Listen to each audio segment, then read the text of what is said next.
Gamma पहलवान को कौन नहीं जानता। इंडिया के पहलवानों का जब नाम लिया जाएगा तो गामा का नाम जरूर आएगा, क्योंकि वही तो थे जिसने कभी भी कोई मैच नहीं हारा पूरी लाइफ में। और शायद ही आगे उनके जैसा कोई पहलवान हो। द ग्रेट गामा नाम के साथ ग्रेट लगना कोई आसान बात नहीं होती। जो सच में ग्रेट थे और जो सच में ग्रेट होते हैं, उनके नाम के आगे द ग्रेट लगता है।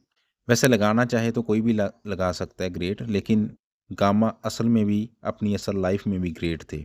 ये आपको आगे वीडियो में पता चलेगा। तो शुरुआत करते हैं उनके बचपन से। पूरा नाम गुलाम मोहम्मद बख्श भट्ट था। जब्बोवाल, पंजाब, अमृतसर के पास एक गांव पड़ता है। वहाँ उनका जन्म हुआ था 22 मई 1878 को। इनके पिताजी भी एक रेसलर ही थे, लेकिन गामा के जन्म के कुछ टाइम बाद इनके पिताजी की मौत हो जाती है। गामा की फैमिली का बैकग्राउंड पहलवानी वाला ही था। गामा के नाना जी भी पहलवान थे और गामा के एक भाई था, वो भी पहलवान था। तो कह सकते हैं कि गामा के खून में ही पहलवानी थी। पिताजी की मृत्यु के बाद गामा के नाना जी और माता जी देख रेख करते हैं, और गामा के नाना जी उनको बचपन से कुश्ती सिखाते हैं। गामा के एक भाई, जैसे मैंने बताया, वो भी पहलवानी थे। इमाम बख्श नाम था उनका। उनकी भी काफ़ी अच्छी पकड़ थी पहलवानी में। काफ़ी अच्छे पहलवान थे वो भी। और गामा की हाइट भी करीब 5-8 फीट थी। ज़्यादा नहीं थी उनकी हाइट, लेकिन ठीक थी। ना ज़्यादा कम ना ज़्यादा, क्योंकि उस टाइम में हाइट वगैरह ज़्यादा हुआ करती थी लोगों की, लेकिन गामा की उस हिसाब से अगर देखें तो 5.8 फीट ठीक ठाक थी। और वेट था करीब 110 केजी। बचपन से ही नाना जी अच्छी तैयारी करवाते हैं गामा को। तो इसी वजह से जब गामा 10 साल के हुए तो एक जोधपुर में कंपटीशन हुआ था, स्ट्रॉन्ग मैन का कंपटीशन। वहाँ वो चले जाते हैं, जहाँ 400 से ज़्यादा पहलवान आते हैं और वहाँ दंड बैठक मारने का कंपटीशन करवाया जाता है। उसमें गामा इतनी छोटी उम्र में ही 15वें स्थान पर आते हैं। 15th प्लेस आती है उनकी। तब जोधपुर के राजा ने इतने छोटे और 15th पोजीशन लाने पे उनको इनाम देते हैं और गामा को विनर भी अनाउंस कर देते हैं, क्योंकि इतनी छोटी एज में वो बड़े बड़ों को टक्कर दे रहे थे। और इसी वजह से वहाँ के राजा उनसे गामा से खुश हुए और उनको काफ़ी अच्छा इनाम दिया। जैसे जैसे गामा पहलवान बड़े होते गए, अपनी ट्रेनिंग पे और काम करते चले गए और रेसलिंग कॉम्पिटिशन्स में खेलते चले गए। तब के समय राजा महाराजाओं के हुआ करते थे, तो मोस्टली फाइट्स गामा की तब के राजाओं के सामने हुआ करती थी। और जब से गामा ने पहली बार कुश्ती खेलनी शुरू की थी, तो तब से गामा कभी नहीं हारे। स्टार्टिंग से, बचपन से वो खेलना शुरू कर दिया था उन्होंने, और तब से उन्होंने कोई कुश्ती नहीं हारी स्टार्टिंग से ही। और यही बात गामा को मोटिवेट करती चली गई आगे। ऐसे ही एक बार राजा भवानी थे, तो उनके सामने फाइट चल रही थी गामा की, जिसमें गामा इतना अच्छा खेलते हैं कि राजा भवानी उनको खुश होकर उन रेसलिंग की सारी सुविधाएं दे देते हैं, जिससे गामा को गेम में काफ़ी हेल्प मिलती है आगे बढ़ने के लिए। और जब गामा 18 के हुए तो उन्हें अपने आप पर इतना विश्वास हो गया था कि उन्होंने उस टाइम के इंडिया के सबसे तगड़े पहलवान रहीम बख्श को चैलेंज कर दिया था फाइट के लिए। आपको बता दूं कि रहीम उस टाइम का रुस्तमे हिंद था, और हाइट भी करीब रहीम की थी 7 फीट। गामा की हाइट थी 5.8 फीट के करीब, और रहीम 7 फीट।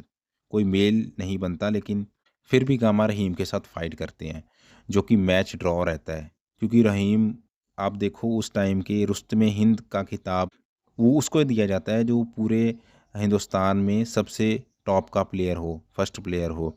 तो उनके साथ फाइट होती है उनकी, और फिर भी मैच ड्रा रहता है। उसमें भी रुस्तमे हिंद, रहीम गामा को हरा नहीं पाते। और उसके बाद, इस मैच के बाद, गामा पहलवान का नाम पूरे देश में फैल गया था, क्योंकि उस समय के रुस्तमे हिंद को चैलेंज करके उसको हरा चाहे नहीं पाए, लेकिन गामा उससे हारे भी नहीं। सब जानने लग गए थे उस टाइम गामा को भी, हाँ भाई, कोई पहलवानी में आया है। 1898 से 1907 तक के जितने भी तगड़े रेसलर थे जो किसी से नहीं हारे थे, उनको उस टाइम गामा ने हराया था।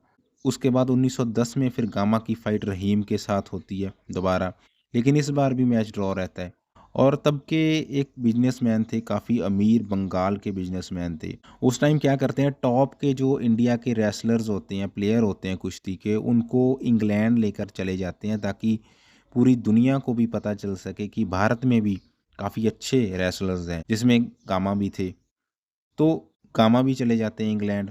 लेकिन वहाँ उनकी हाइट कम होने की वजह से गामा की सिलेक्शन नहीं हो पाती उसमें। तो इस बात से गामा फिर नाराज़ हो जाते हैं और उसके बाद वहीं अनाउंस कर देते हैं कि यहाँ का कोई भी टॉप रेसलर मेरे से आके फाइट कर और अखाड़े में मेरे साथ सिर्फ 5 मिनट टिक के दिखाए तो मैं उसे $5 इनाम दूंगा। इस बात को सुनकर अमेरिका के एक पहलवान थे, उन्होंने ये चैलेंज एक्सेप्ट कर लिया और गामा के साथ उनकी फाइट शुरू हुई, जिसका नतीजा ये रहता है कि उस पहलवान को गामा सिर्फ 1 मिनट 40 सेकंड में ही हरा देते हैं। ऐसे ही फिर गामा के भाई भी थे जो मोस्ट ऑफ द मैच जीत ही जाया करते थे। पूरे वर्ल्ड को पता चल गया था कि कोई गामा पहलवान है जो सबको हरा देता है। इसी वजह से टॉप वर्ल्ड प्लेयर्स में एक नाम आता था उस समय स्टेनली का, जो उस टाइम के हैवी वेट चैंपियन थे। उनके साथ फिर फाइट करने को कहा जाता है गामा को। सबको लगता था कि इसको नहीं हरा पाएगा गामा या इससे पक्का हार जाएगा। काफ़ी बड़ा इनाम भी रखा गया था उस वक्त, जिसको देखने बहुत लोग आए। मैच शुरू हुआ और आपको जान के ये हैरानी होगी कि वो मैच पूरे 2 घंटे 35 मिनट चला, जिसमें गामा ने उस पहलवान को अपने घुटनों के नीचे दबा लिया था, लेकिन वेट ज़्यादा होने की वजह से उसकी पीठ नीचे नहीं लगा पाए। शायद रेसलिंग का पहला ऐसा मैच होगा जो इतना लंबा टाइम चला होगा, 2 घंटे 35 मिनट। पहले दिन इतना टाइम चलता है मैच और फिर ड्रॉ कर देते हैं भी, नेक्स्ट डे पे रख देते हैं। बाकी जो मैच है वो अगले दिन होगा, क्योंकि उस दिन तो फिर कोई हार जीत का फैसला नहीं होता। लेकिन अगले दिन जब गामा अखाड़े में आते हैं तो जो दूसरा पहलवान था वो नहीं आता, जिसकी वजह से फिर गामा को विनर कर देते हैं। शायद वो डर गया होगा या उसने सोचा होगा अभी मैं हार जाऊंगा, तो उसकी वजह से फिर गामा को विनर घोषित कर देते हैं, जिसके बाद कह सकते हैं कि कोई नहीं बचा था उस टाइम का जो गामा को हरा पाए। इसलिए गामा पूरी दुनिया में ये बात फैला देते हैं कि कोई भी आ जाए और मेरे से फाइट करे। यहाँ तक कि ये भी बोल दिया था उन्होंने कि 20 पहलवान एक साथ आए और बैक टू बैक सबके साथ मैं फ़ाइट करूँगा। लेकिन गामा का खौफ ही इतना था उस टाइम कि कोई नहीं आता था सामने उनसे फ़ाइट करने के लिए। उसके बाद फिर रुस्तमे हिंद जो रहीम थे, उनको तीसरी बार फिर चैलेंज कर दिया 1911 में, जहाँ रहीम और गामा की फ़ाइट फिर कई घंटों चली, जिसमें आखिर गामा जीत जाते हैं। लेकिन ये जीत गामा के लिए इतनी आसान नहीं थी, क्योंकि रहीम बख्श भी कोई कम ताकतवर नहीं थे। रहीम बख्श ने भी गामा को बुरी तरह जख्मी कर दिया था और मैच के बाद रहीम का कहना था कि मैंने अपनी पूरी लाइफ में ऐसा कमाल का पहलवान नहीं देखा। जिसके बाद रुस्तमे हिंद का खिताब गामा के नाम हो जाता है। गामा की ताकत लाजवाब थी। उनकी ताकत देखने वाले बड़े बड़े राजा, प्रिंस उनसे प्रभावित हो जाते थे और उनको इनाम दिया करते थे। महाराजा पटियाला ने भी उनको उनकी ताकत देखकर उनको उस टाइम के 20,000 रुपये और 20 किलो सोना दिया था। एक हैवी वेट चैंपियन स्टेनली, जिसका जिक्र हम पहले करके आए हैं, जो एक दिन गामा के साथ फाइट करके अगले दिन गायब हो गए थे, वो फिर 12 साल बाद फिर वापस आते हैं और गामा को चैलेंज करते हैं फाइट के लिए। तो गामा एक्सेप्ट करते हैं चैलेंज। स्टेनली को बेइज्जती महसूस हुई हो कि तब मैं भाग गया था और गामा विनर बन गया था, लेकिन इस बार जीत जाऊंगा। लेकिन हुआ इसके ऑपोजिट, गामा ने स्टेनली को हरा दिया। ये मैच पटियाला के महाराजा जो थे उनके सामने हुआ था। उसके बाद महाराजा पटियाला गामा को सम्मानित करते हैं और इसके बाद फिर गामा द ग्रेट गामा बन जाते हैं पूरी दुनिया के लिए, क्योंकि फिर गामा को हराने वाला कोई नहीं बचा था। लेकिन 1928 में स्टेनली जुबेस्को गामा को एक बार फिर फाइट करने के लिए कहते हैं, लेकिन इस बार गामा ने 40 सेकंड में ही हरा दिया स्टेनली को। पहले तो फिर भी 4-5 मिनट लगते थे स्टेनली को हराने के लिए, लेकिन इस बार 40 सेकंड का मैच हुआ, जिसमें लोगों ने उस टाइम ये भी कहा कि मज़ा नहीं आया इस बार, क्योंकि इतनी जल्दी फाइट ख़त्म हो गई। और उस फाइट के बाद स्टेनली ने कानों को हाथ लगा लिए कि फिर मैं कभी चैलेंज नहीं करूंगा गामा को, और द ग्रेट टाइगर कह के संबोधित किया था स्टेनली ने भी। इसी वजह से फिर ब्रूसली भी गामा के फैन थे उस टाइम। उनकी टेक्निक, उनकी ताकत के सब दीवाने थे। और 1952 में गामा पहलवानी कुश्ती से संन्यास ले लिया था उन्होंने। 1928 1928 से लेकर जब तक रिटायर नहीं हुए गामा, किसी ने चैलेंज नहीं किया गामा को। इस वजह से अनडिफीटेड रहे गामा अपनी पूरे करियर में। बस कह सकते हैं कि एक ही प्लेयर था जिनका गामा को दुख था कि मैं इसको हरा नहीं पाया। वो था 1940 में एक प्लेयर, बलराम नाम था उनका, जिसके साथ गामा जी की फाइट हुई थी। बस वही प्लेयर था जिसको गामा हरा नहीं पाए थे, वो भी इसीलिए क्योंकि तब उनकी एज काफ़ी हो गई थी और बलराम एक नई उम्र का लड़का था। और याद रहे, बलराम को हरा नहीं पाए थे गामा, उनसे हारे नहीं थे। हारे तो पूरी लाइफ में किसी से भी नहीं थे गामा पहलवान। बलराम के साथ भी मैच ड्रॉ रहा था और 1952 से पहले गामा ने सोचा कि एक लास्ट फाइट कर लेता हूँ, जिसके बाद मैं रिटायरमेंट ले लूँगा। तो वो उन्होंने फाइट की थी। इस फाइट को देखने के लिए काफ़ी लोग आए थे और ये फाइट की थी उन्होंने पीटरसन नाम के पहलवान के साथ।